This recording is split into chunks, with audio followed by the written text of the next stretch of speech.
you ever felt like you came up short? Someone's like, yeah, this morning. Like daily. I don't know. Like how much time do we have? But really, like, when's the last time you felt like you came up short? I think about, as I was looking back on this week, there's a lot of times. For some reason, I was reminded of getting cut from baseball in like 7th grade. Like that was one of them. Like that's some small thing. In the moment, though, it's like everything, right? Like you somehow, because you don't make the team, then you question your worth and am I good enough? And all your friends are still making the team, and all those different things. And that's a lighter one, though it was very real in the moment. Maybe it's expectations. Like you feel like some people have had certain expectations for you in your life, and you feel like you just have fallen short of those expectations, or maybe someone has used the word with you, I'm not mad, but I'm disappointed. A very shaming statement, by the way. I don't know what it is, but like, when's the last time you felt like you came up short? Is it work? Maybe it's work. The promotion that passed you, the recognition that you wish you would have received.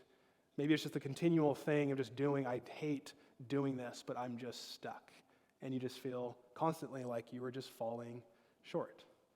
Well, as we continue this morning in this sermon series, what can oftentimes happen is that when we feel like we come up short, I know that's immediate like bad news.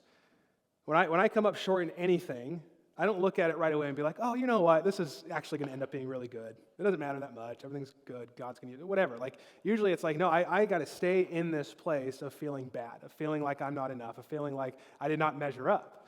But we're in this series called The Pursuit. We're looking at a number of stories that Luke, an early first century physician, captures this narrative around Jesus. And he writes in this way that continues to show like God breaking into people's lives over and over and again. And oftentimes it's people that are ordinary, everyday people. And most often it's people that are least expected. Like, I don't know about you, but sometimes I would think like God's breaking into people's lives because they never fall short. Like they're always doing the right thing, so God must be with them, and He's coming alongside them, and they're seeing this thing move because they're closer to God or whatever it is. And those that are falling short over and over again, God must not be with them. At least that's, I think, the imagery that culture tends to paint around God and relationship with us. But as we look at these stories that Luke draws out of who Jesus is, we continue to see Him breaking into people's lives. And the question I'm proposing us to ask is God breaking into my life today? I can read a lot of these stories and see what God is up to in and through Jesus, but is that actually reality? Am I actually experiencing that now, or was that just something for a couple thousand years ago? And I think he speaks to this idea of coming up short very clearly and what we can do with it. So continuing our series, Luke 14, 25 to 27, it says, large crowds were traveling with Jesus, and turning to them, he said, if anyone comes to me and does not hate father and mother, wife and children, brothers and sisters, yes, even their own life, such a person cannot be my disciple. And whoever does not carry their cross and follow me cannot be my disciple. Good Mother's Day, like pep talk, huh? Like that's a fun one. Wait, hold on. So there's this large crowd of people, and they're following Jesus. He's doing these great things. He's doing these miracles. He has this crazy wisdom when he teaches. People are listening to him, and these crowds just start following him. And I could imagine if you asked each person in that crowd why they were there, they would probably tell you something different. They would probably tell you why they like Jesus, who he is, what he means to them. And through all of them, you might be able to piece together who Jesus actually is. That means you'd have to get all of them in a room talking and doing that. You can't do that. So they're all following, and then all of a sudden, when they think they're following the one that is who they think he is and what he means to them and what he's going to do for them, he turns to them and says this. And I think it's very interesting that he goes into, like, family. And if we think about a couple thousand, in the early first century, a couple thousand years ago, everything was very patriarchal. So really who you were, what you did, who you married, all of those things was tied to your family line. You were essentially defined by your family, the family that you were born into, and how that worked out culturally. And so he actually takes what we can call an idol. So if we think about idols, we can think about the things that can be good, that are meant to be good, but then we make them everything. We take good things and we make them ultimate. And Jesus takes what could be considered an idol, when I actually make everything about my family mean everything to me. When my family defines what I do for work, when my family defines who I marry, when my family defines what is shaming and honorable, we see, I think, more and more of this in American culture. We tend to be a little bit more of a guilt-driven culture, but there's many cultures outside of the West that would be shame-honor cultures. And to look good in the eyes of your family is literally everything. And you will do everything possible to not shame your family. So even your actions are larger than just yourself. It's not to receive shame myself. It's actually because that shame then represents my family. And Jesus takes one of these idols of family and tribe, and he says that you need to hate your mother and your father, your brothers and your sisters, if you want to be my disciple. If we take this word hate, I don't want to downplay it, but really what we're talking about is prioritizing.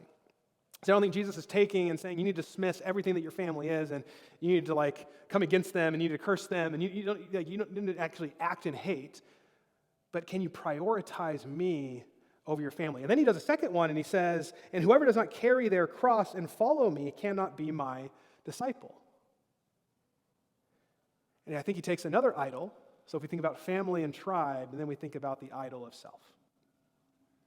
This would be more of an individualistic way of living, which I think is much more tied to our culture here in the West. That everything I put weight to is myself. That everything that I'm measuring in life and how I'm doing and where I'm going is I look inward and ask myself, am I doing what I want to be doing? Am I being who I want to be? And am I pleasing the things that I feel that I need to please in my life? And I keep looking inward and inward and inward. And he says that actually, if you want to be my disciple, you need to take up your cross. You need to die to yourself. And so Jesus very quickly turns to this massive group of people and takes the two things that they probably hold above all else and says, you need to make me greater. How hard is that? Daily, over and over and over. If you think about just your own family right now, and you think about the ways in which you were raised and the hopes and dreams your parents had for you and the expectations for things, and some are probably more of man, when are you going to start doing this? When are you going to live up to this? When are you going to start having kids? When are you going to get married? When are you going to move out? I just keep going, right? And there could be a sense to either live into that and you measure everything by that, or there's probably another sense to resist because, I'm an individual and I am myself and I don't need my family and I determine, and you just keep going on and on and on. But then on the individualistic side, we see a culture tending to be more just fluid in who they are and how they operate. And we can pick up and we can move, and we're not attached to family. And we move more and more into urban centers because we actually find more people there. You ever notice that one? The person that moves away from family, it's not they go to the middle of Arkansas, but they go to New York City, right? Because I think we still need people. But we start to identify more and more the family and then the things within us. And in this culture and time of being authentic, and authenticity is I'm going to be true to who I am from the inside. And Jesus also says no. You actually, if you want to follow me, can you carry your cross? So he points out he gives this juxtaposition. He takes the family and tribe and he positions it against what? Being a okay? And then he takes yourself, who you are, the things that you desire and want and think that are good for life and your passions and all that, and he takes that and he juxtaposes it against what? Being a disciple. So it seems to be that he is calling people to be a disciple. Now, we don't use that word very much. We don't see parent and their kids walking away and being oh yeah, that's their parents and there's their little disciples following them. Or we don't walk into a restaurant and see the owner and then all the restaurant staff being oh yeah, thank you, disciple. We don't use this language. Probably the closest to it for us would be an apprentice, right? Oftentimes in any type of trade, but especially an electrician, you have people becoming an apprentice. And what it means is to learn. And you have a teacher and someone that's teaching you. So what we see here is early on, if we look at the model of discipleship that Jesus is adopting here, so when he says the word disciple, Kelly, we can go to that next slide, we see a few things. He actually takes on an early rabbinic model. So rabbis would have this as a teacher with their students. And really there was three phases in which they were looking to do, is to be with their rabbi, to become like their rabbi, and to do as their rabbi. So I want to interact a little bit real quick, but if we were to think about, if Jesus is calling us to actually pull away from, to prioritize him over what we could idolize as family and tribe, or to put over ourself, our individual being, and how we can tend to idolize ourselves and the world around us needs to adapt to me. If he's calling us to actually put him above that, I'd be curious what these look like. So if we start here, what does it mean to be with Jesus? So if we take that early 2,000 years ago and we think about them being with Jesus, and then how that works out today, what are some ways in which we can be with Jesus? Go ahead. Let's say some out loud.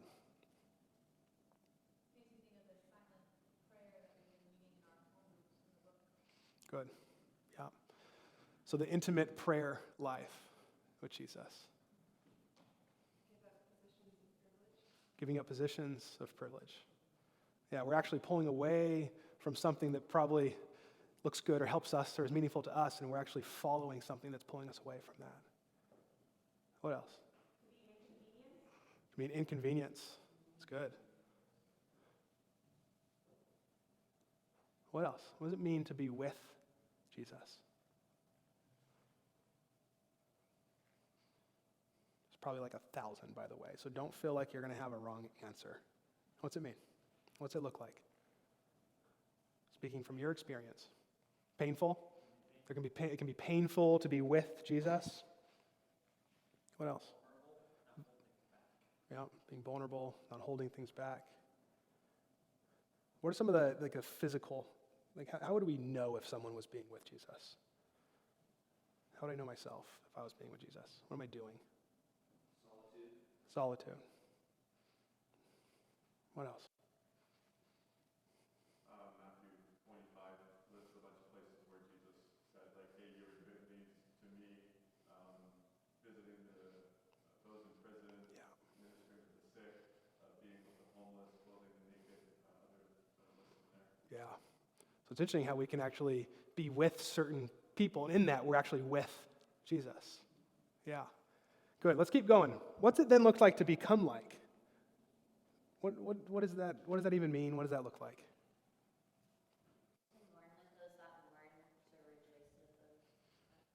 To mourn with those and mourn, and to rejoice with those that rejoice.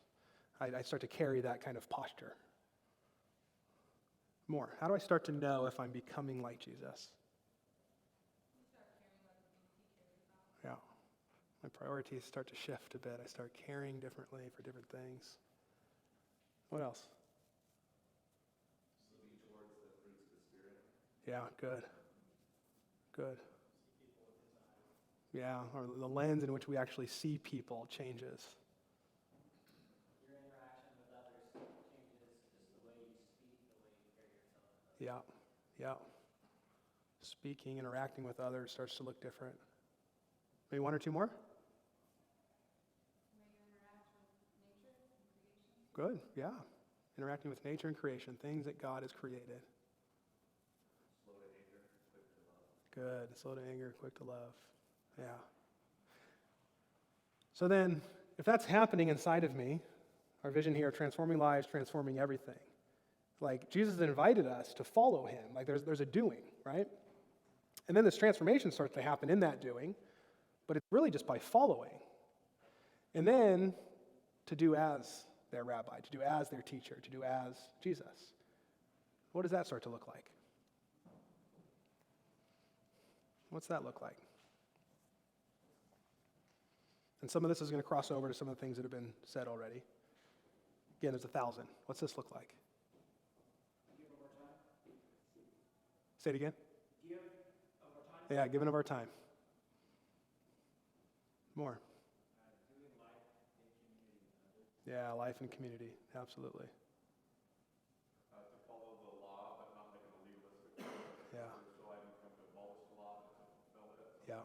Follow the spirit of the law is his way of honoring God. Absolutely. Yeah, living into the law. The goodness that God has actually established for us, that we can flourish. What else?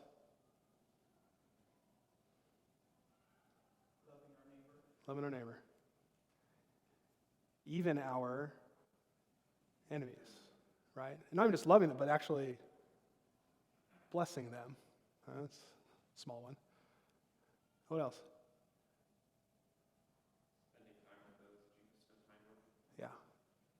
Yeah, going back to, like, where did we find Jesus? Who is he hanging out with?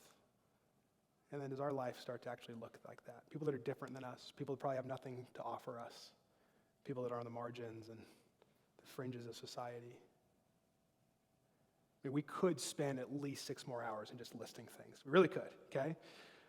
But this is the model that Jesus has called them to. Now, the challenge in that is he's also saying there's things that you need to give up. And he named the 2 that are probably closest to, I can't imagine what's closer, to thinking about our family and our relationships and the tribe that we know, the way that we view the world, the politics that were handed to us, the religion that was handed to us, the cultural adaptation that was handed to us, the lifestyle, I mean, all of that. And he's saying, like, I know, because we got to remember here, he also tells us to, like, love and honor our mother and father. Like, we know this. He's not saying just do bad to them, but prioritize me. And I think even more right now, because right now it's easier to prioritize a lot over our family. Culturally, it's very easy to do. It's probably nearly impossible to continue to prioritize over ourselves.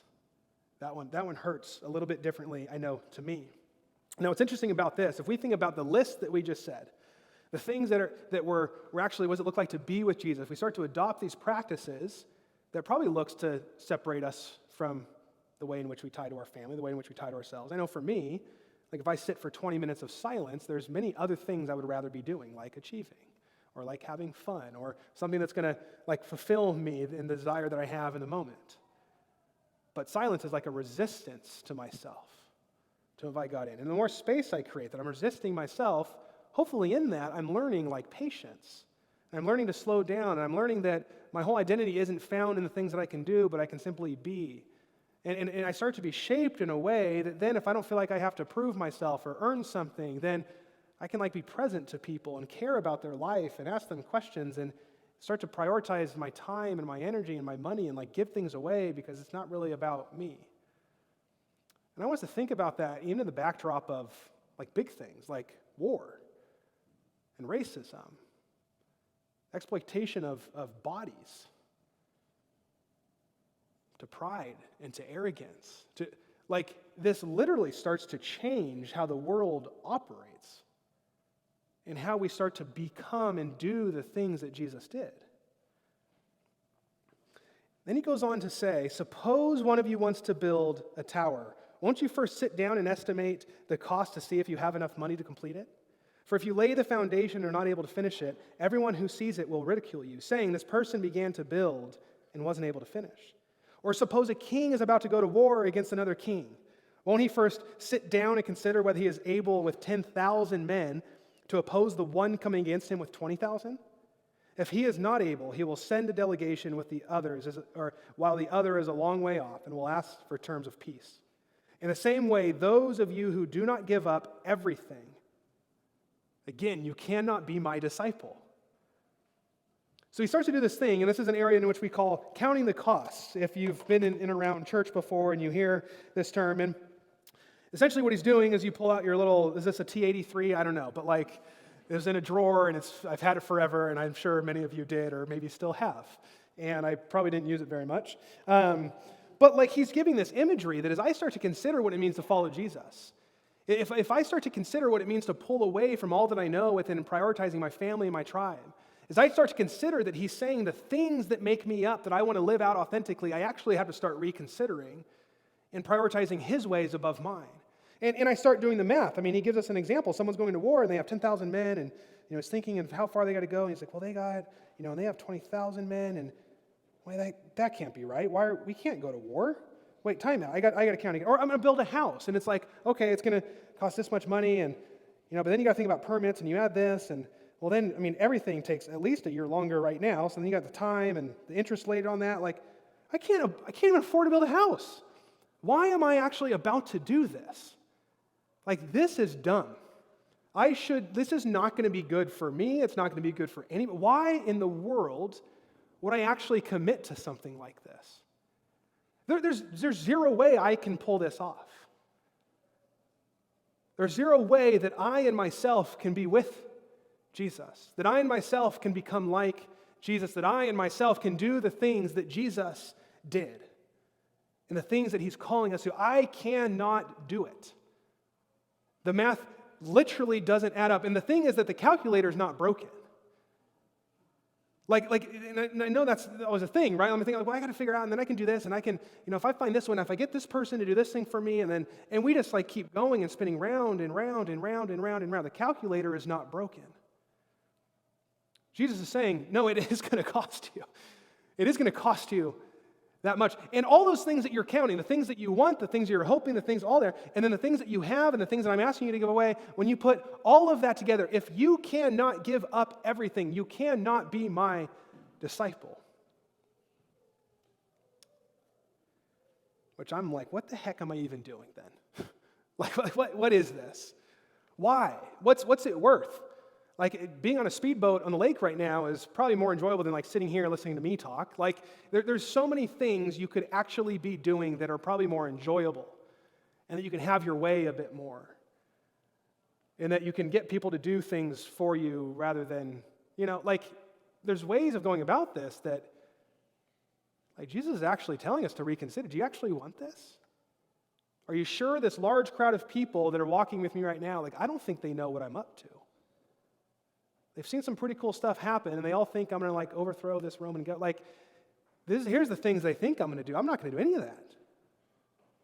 What I'm going to do is tell them to hate their family and to pull away at a great cost. I'm going to tell them to actually prioritize me over them in a world that only prioritizes self.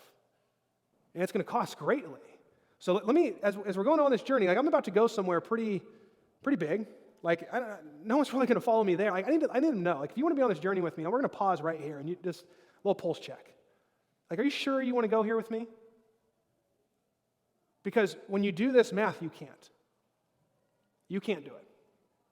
All the things that we dreamed of doing like Jesus, you can't. When we think about the big ticket items going on in our world all the way down to the small ticket, you can't. And for someone who thinks he can do everything, there's a very grim reality. See, here I'm going to wrap up with a little bit of this. If we think about Jesus in two forms, one, we might think of him as politician. Like, this great crowd I can imagine is sitting there thinking, here is this man who has come along that is doing these great things. Man, if I just get him to do the things that I want him to do. Right? And a politician is very good at coming and building great crowds and saying things to please as many people as possible and, get all the votes and, like, stay ambiguous enough but clear on one or two things. And if I get everyone to rally around these few things, I can get more and more and more and more people to follow me. And then me as a voter, I start to look at the politicians and be like, well, if we just did this, and well, that one's doing that, but I don't know about that, and well, this one's going to satisfy the things that I think need to happen most, and that one. And then a year in, and it's like, well, he didn't even do the things that he said he was going to do. Like, I voted for you because you were going to do this, and it's not even happening. Like, what do we have to do now to get this person out? How do we go about, like, this isn't working for me anymore?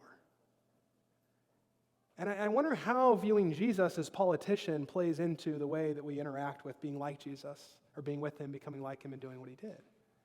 Do we just see Jesus as politician, as one who is here to give us the things that we desire in our hearts, one that's going to align perfectly with the family or tribe that we've grown in and the way that we view the world? Is it just to tag and say, yeah, I vote for this because I align with that, but it actually doesn't really require anything of me at the end of the day, does it? I don't know. I send in a ballot. I don't have to do anything. And I've heard it put in this comparison that what if Jesus was more of like mountain guide? Like if we kind of took some of those same thoughts and said, if Jesus showed up to me not as a politician but a mountain guide, and I'm with a group of people and we're legitimately lost. Like, I was with Wesley, and he wants to go hike like 9,000 miles because he does for whatever reason, and of course he wouldn't, but somehow we got lost, and the compass was broken, and it wasn't him, it was the compass. But like, we're lost, right?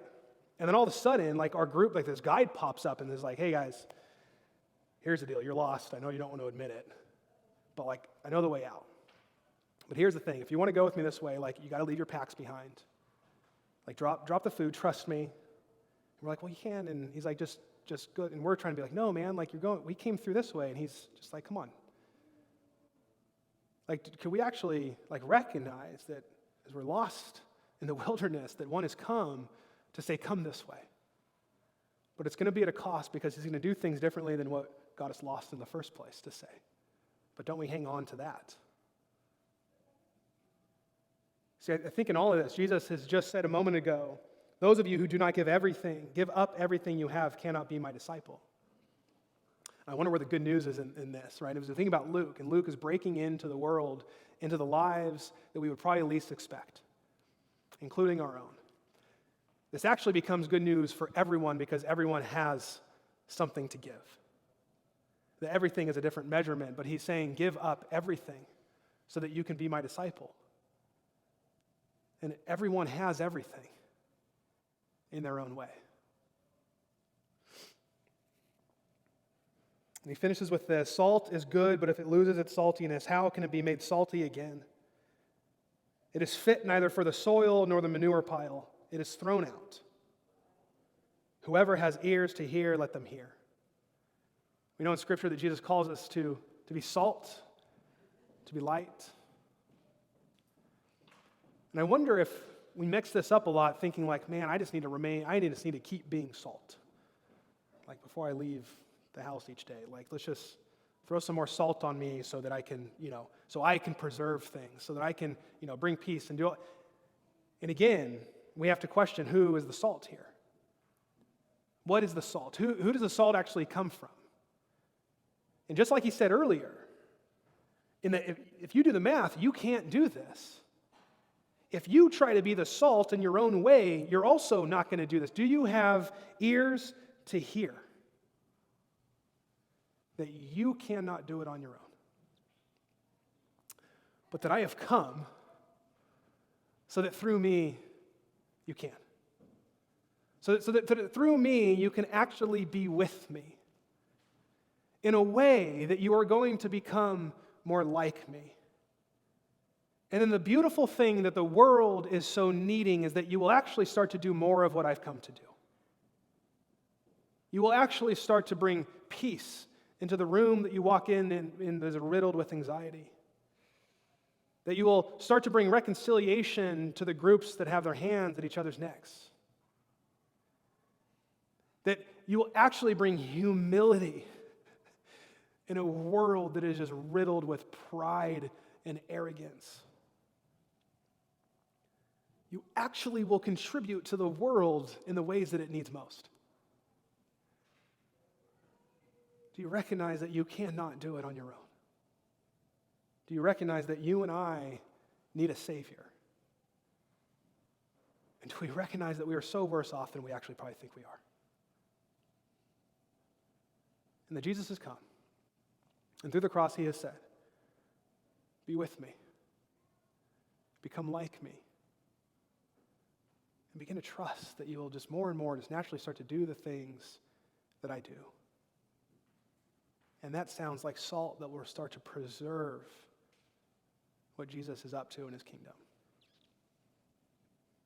Paul puts it this way in Galatians 2:20, I have been crucified with Christ and I no longer live, but Christ lives in me. The life I now live in the body, I live by faith in the Son of God who loved me and gave himself for me. That is good news. Because each and every one of us has everything. And Jesus is asking for it. And then he takes it and he reworks it. He says, here is what you have to offer. Let me do this with it. Here's the place that you find yourself right now and the ways I want you to kind of operate with this group of people. Let me help you with that. Here's the pain and the brokenness that the world has. Let me put you in this place so that my healing can actually come through you. And little by little, transforming lives, transforming everything. Can we be with Jesus? Can we trust that through the word of indirection that I don't muster up transformation, but it actually is a process that I allow and I receive to happen? And then just trust that I'm then participating in transformation in everything around me. And I start to notice what Jesus is doing differently than probably the way I would do it. And that sounds like a world that starts to heal. and relationships to start to get mended. But he's not a politician, he is a rescuer. Can we more and more receive that? So I go back to that original question. Like, have you ever felt like you didn't measure up? Have you ever felt like you let something down? Have you ever felt like in your life over and over again you just fell short? I hope you say yes, because that's good news. To be able to say, God, I can't do this. When we think about Mother's Day, I can't handle the grief, and man, the celebrating like parenting, like this is the worst. Like this is so hard. I can't do this. We'll be at Father's Day soon, and I can't be the father that I want and know I should be on my own. I know that I can't like save Tower. Like I can't do this. We can't do this. Can we pause and give up and say, Jesus, I've come short over and over and over again. I've come short. Save me. Jesus, I've come short. Redeem this. Jesus, if I've come short, use me. This is the place he wants us in. Humbly on our knees saying, I have come short.